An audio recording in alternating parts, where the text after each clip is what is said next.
Greetings to all of you and welcome to Scholars Hub. Today we are going to start the part 1 to the solution to ISRO questions that were asked in today's examination that was held on 10th March 2019. And the question which I am going to discuss will also be helpful in other examination. So focus. So this was the first paper of the question paper, and there was 80 question in this exam and the time allotted was 90 minutes, means around 1 minute to you will get for each question. Now let us discuss all the question one by one. So first question is, was triple point? And the option were like occurs in mixture of two or more gases, is the point where three phases exist together, occurs in sublimation, and none of these. But the triple point is the point where three phases exist together, means this is triple point. As you can see that this is a solid phase and this is liquid phase and this is vapor phase, and this is a common point which touches every phase. Here it is touching with liquid and इधर solid और यहाँ पे vapour, यानी ये triple point ऐसा point होता है जहाँ पे तीन फेस मीट करते हैं. सो ये है ट्रिपल पॉइंट. अगला क्वेश्चन देखते हैं. A rigid rod PQ shown in figure is connected to two sliders at each end through pins. The slider can slide PR and QR if the velocity of the slider at P is 4 meter per second and the velocity of midpoint of the solution P. Means यहाँ पूछ रहा है आपको जो slider की जो velocity दे रखी है एट पॉइंट P, आपको पूछ रहा है वेलोसिटी बताइए at the centre of this link PQ. देखिए आपने फॉर्मूला पढ़ा होगा linear velocity V equals to R omega. ये क्या बोलता है, जैसे मान लीजिए कोई लिंक है, अगर इस पॉइंट पे आपको वेलोसिटी दे रखी है 4 मीटर पर सेकेंड, इस फॉर्मूले के according V equals to R omega, देखिए velocity directly proportional to the radius, means at what point it is having pure rotation. So as you know that the question is asking at the center, so means at the r by 2, means if the length is of this link is pq and it is pq by 2, so on solving we get 2 meter per second. Now let's see the third question. The question says a cycle consisting of one constant pressure, one constant volume and two isentropic process is known as. आपने cycle अगर आप cycle के सारे diagram देखें तो आप clearly identify कर सकते हैं ये कौन साइकिल है.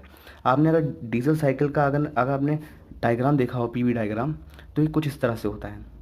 इसमें ये जो प्रोसेस होता है हीट एडिशन प्रोसेस, ये होता है एट कांस्टेंट प्रेशर, एंड जो 4 to 1 जो प्रोसेस है ये हो रहा है कांस्टेंट वॉल्यूम, और बाकी जो दो प्रोसेस हैं ये हो रहा है हमारे एडियाबैटिक यानी रिवर्सिबल एडियाबैटिक यानी आइसेंट्रोपिक प्रोसेस. सो हमारा जो करेक्ट ऑप्शन हो जाएगा वो होगा डी यानी डीजल साइकिल. अगला क्वेश्चन कहता है the maximum theoretical work obtained when a system interact to equilibrium with the reference environment is called. देखिए जब थर्मोडायनेमिक्स इस तरह की बात करें मैक्सिमम थ्योरेटिकल वर्क, तो इसका डायरेक्ट रिलेशन एक्सर्जी या अनअवेलेबल एनर्जी वाले चैप्टर से होता है. तो उससे देखिए एक्सर्जी ऐसा ऑप्शन सही हो सकता है, बाकी तो गलत है. रोथोलॉजी हो नहीं सकते, इंथैल्पी होनी, सेंट्रोपी है नहीं, यानी एक्सर्जी गलत. अगर आप यहाँ पे अनअवेलेबल एनर्जी भी लिखा होता तो वो भी सही होता. अगला क्वेश्चन देखते हैं. A diesel cycle develops a brake power of 4.5 kilowatt. It indicate at thermal efficiency is 30% and the mechanical efficiency is 85%. The calorific value of the fuel is 40,000 kilo joule per K G. The fuel consumption will be. ये एक numerical था, इसका solution देखते हैं. ये देखिए जो break thermal efficiency का जो फॉर्मूला वो होता है brake power upon mass of fuel into calorific value. आपको ये डेटा दे रखा था, ये डायरेक्ट फॉर्मूला बेस्ड क्वेश्चन था. आप जब सॉल्व करेंगे तो आपको ये रिजल्ट आ जाएगा. जो आपका मास फ्लो रेट आ जाएगा वो आपका आ जाएगा 1.6 किलोग्राम पर आवर. आइए चलते हैं अगले क्वेश्चन की ओर. अगला क्वेश्चन कहता है a cycle consisting of two reversible isothermal process and two reversible isobaric process, means दो प्रोसेस आपके कांस्टेंट टेम्परेचर पे हो और दो प्रोसेस आपके कांस्टेंट प्रेशर पे हो. जो इस तरह की साइकिल होती है उसको बोलते हैं एरिक्सन साइकिल, जिसका हम डायग्राम दिखाता हूँ. ये है एरिक्सन साइकिल. इसमें आप देख सकते हैं जो दो प्रोसेस हैं हीट एडिशन और हीट रिजेक्शन, जो कि हो रहा है कॉन्स्टेंट आइसोथर्मल यानी कॉन्स्टेंट टेम्परेचर पे, और जो बाकी दो प्रोसेस हो रहे हैं वो हो रहा है constant volume means isochoric process. ठीक है, ये दो प्रोसेस हुआ कांस्टेंट वॉल्यूम पे. ठीक है, यानी इसका ऑप्शन सही ऑप्शन एरिक्सन साइकिल. अगला क्वेश्चन है which among the following automobile exhaust gas pollutant is the major cause of photochemical smog. देखिए इसमें मेजॉरिटी कई बच्चों का सुना है मैंने कि वो CO2 मार करके है, पर CO2 गलत है. सही आंसर है NO2। बाकी देख लीजिए, मैंने इंटरनेट से सर्च करके एक इमेज डाली है। देखिए, what causes photochemical smoke, a chemical reaction between the solar ultraviolet radiation and the atmosphere polluted with the hydrocarbon and oxide of, देखिए oxide of nitrogen causes, means oxide of nitrogen means NO2 causes photochemical smoke, यानी सही answer होगा NO2। अगले question की ओर चलते हैं। In a two-stage reciprocating air compressor with a suction pressure of 4 bar and delivery pressure of 16 bar, the ideal intercooler pressure will be, देखिए ideal intercooler जो pressure होता है वो कैलकुलेट होता है under root of P1 into P2। यानी आपको P1 और P2 दे रखा था, P1 था हमारा 4 बार और P2 था 16 बार। जब इसका रूट निकालेंगे तो आपको आएगा 8 बार, जो कि करेक्ट आंसर है बी, यानी करेक्ट आंसर होगा बी। अगला क्वेश्चन था, in a PERT chart the activity time distribution is, देखिए पर्ट में जो एक्टिविटी डिस्ट्रीब्यूशन होता है वो होता है बीटा, और जो प्रोजेक्ट ड्यूरेशन का होता है वो होता है नॉर्मल। ठीक है ना, यही आपको ये जो लाइन में देखने वाला हो, तो एक्टिविटी टाइम पूछ रहा है कि प्रोजेक्ट ड्यूरेशन पूछ रहा है। अगर एक्टिविटी टाइम पूछ रहा है तो सही आंसर है बीटा। ठीक है, अगला क्वेश्चन है, two shaft A and B are made of same material, the diameter of B is twice as that of shaft A. The ratio of power which have to be transmitted by shaft A to that of shaft B is, आपको चार option दे रखे हैं। देखिए power का तो आप formula सब जानते हैं कि 2π×10⁻⁶, तो यानी power is directly proportional to क्या है, टॉर्क है, और टॉर्क फर्दर प्रोपोर्शनल होता है डी क्यूब, यानी टी होता नहीं है 16T/πd³, तो प्रोपोर्शनल टू डी क्यूब। तो यहाँ से हैंस ये आ जाएगा कि पावर भी डायरेक्टली प्रोपोर्शनल डी क्यूब। यहाँ से हम सॉल्व करेंगे ये रिलेशन लेके, तो आंसर आ जाएगा 1/8, यानी तो सही आंसर हो जाएगा हमारा बी। ठीक है, अब अगला क्वेश्चन देखते हैं। अगला क्वेश्चन है, if a circular shaft is subjected to a torque T and bending moment m, the ratio of the maximum shear stress to maximum bending is. देखिए ये क्वेश्चन के लिए बेसिक दो फॉर्मूले होते हैं, एक बेंडिंग स्ट्रेस में और एक शीयर स्ट्रेस में। पहला फॉर्मूला क्या कहता है, टाउ मैक्सिमम शीयर स्ट्रेस होता है 16T/πd³, और मैक्सिमम बेंडिंग होती है 32M/πd³। इन दो फॉर्मूलों का अगर आप डिवाइड कर देंगे आपस में, तो यहाँ टाउ मैक्स और सिग्मा मैक्स का रेशियो आ जाएगा, जो कि होगा T/2m, और सही ऑप्शन हो जाएगा हमारा बी, यानी T/2m। ठीक है, अब अगले क्वेश्चन देखते हैं। अगला क्वेश्चन क्या कह रहा है, a simply supported beam of length 3 metre carries a concentrated load of 12 kN at a distance of 1 meter from left support. The maximum bending moment is, आपसे पूछ रहे हैं मैक्सिमम बेंडिंग मोमेंट पूछ रहा है, तो मैक्सिमम बेंडिंग मोमेंट कैसे आएगा, सबसे बीम बना लीजिए, जैसा उसने कहा था लेफ्ट सपोर्ट से 12 kN पे 12 kN लोड लगा दिया। दो रिएक्शन आएंगी, जैसे सिंपली सपोर्टेड बीम है तो आर ए और आर बी, तो आर ए अब आर बी डायरेक्ट आप निकाल सकते हैं, आर ए आएगा 8 kN एंड आर बी आएगा 4 kN। क्योंकि देखिए जैसा इतना तो हमको कॉमन सेंस होता ही है कि जो मैक्सिमम बेंडिंग होगी तो करीब यहाँ कहीं होगी। तो अगर BMD बनाएंगे तो आप अगर लेफ़्ट से चलने से अच्छा आप राइट से अगर अप्रोच करें क्वेश्चन को ज़्यादा आसान रहेगा। तो M max निकाल लीजिए और जान लीजिए बेंडिंग मोमेंट यहीं कहीं होगा, तो यानी RB/2, यानी मैक्सिमम जो बेंडिंग होगी 8 kN होगी। अगर आप BMD बना के क्वेश्चन करना चाहे वो टाइम टेकिंग होगा, इतना हमारा टाइम था नहीं। तो जो करेक्ट आंसर होगा वो होगा 8 kN। ठीक है, अगला क्वेश्चन क्या कह रहा है, when a body is subjected to 3 mutually perpendicular stress of equal intensity, the ratio of direct stress to the expanding volume strain is known as.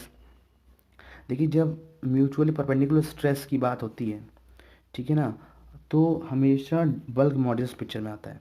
ठीक है ना, पॉइजन रेशियो हो नहीं सकता, क्योंकि ये तब होता है जब लैटरल स्ट्रेन की बात आती है।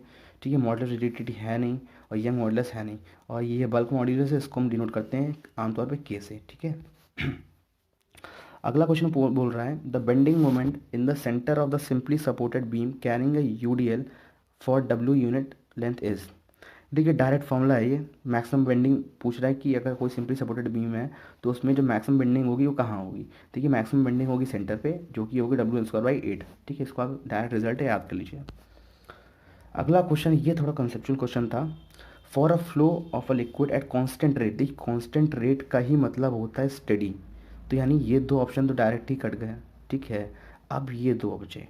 ठीक है, अब बोल रहा through a conical section is classified as.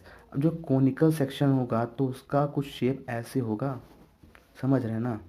तो फिर जब कोनिकल है तो ये यूनिफॉर्म तो नहीं होगा, तो यानी ये होगा स्टेडी एंड नॉन यूनिफॉर्म। ठीक है, अगला क्वेश्चन देखिए, the value of maximum deflection for a cantilever beam. ठीक है, cantilever beam of length L and carrying load W carrying load for 0 at free end W per unit length at fixed end. देखिए ये question gate 2019 में भी question पूछा गया था, यही एक्जैक्टली सेम क्वेश्चन जिसका आंसर था WL² ठीक है। ये क्वेश्चन देखिए जितने भी ये डिफ्लेक्शन की जो स्टैंडर्ड रिजल्ट है, ठीक है, आप एज इट इज़ याद कर लीजिए क्योंकि इसरो में ही दो क्वेश्चन पूछे गए थे और गेट में भी ये क्वेश्चन आया था। ठीक है, अगर आप इन सबको डायरेक्टली याद कर लेंगे तो अच्छा रहेगा। और आपको किसी तरह का ट्रिक चाहिए हो तो आप कमेंट बॉक्स में बता दीजिएगा कि आपको ट्रिक्स चाहिए, मेरे पास ट्रिक्स भी है। और बाकी आप अगर आप मेरा टेलीग्राम चैनल फॉलो करेंगे स्कॉलर साहब तो उसमें तो मैं ट्रिक्स डालता रहता हूँ। ठीक है, अगला क्वेश्चन बोल रहा है the dew point temperature line on psychometric chart are. देखिए ड्यू पॉइंट लाइन ये होती है, जो हॉरिजॉन्टल लाइंस होती है ना उनको ड्यू पॉइंट लाइन बोलते हैं। ठीक है, अब कुछ स्टूडेंट्स बोलेंगे यार स्पेसिफिक ह्यूमिडिटी लाइन और ड्यू पॉइंट में फ़र्क क्या है।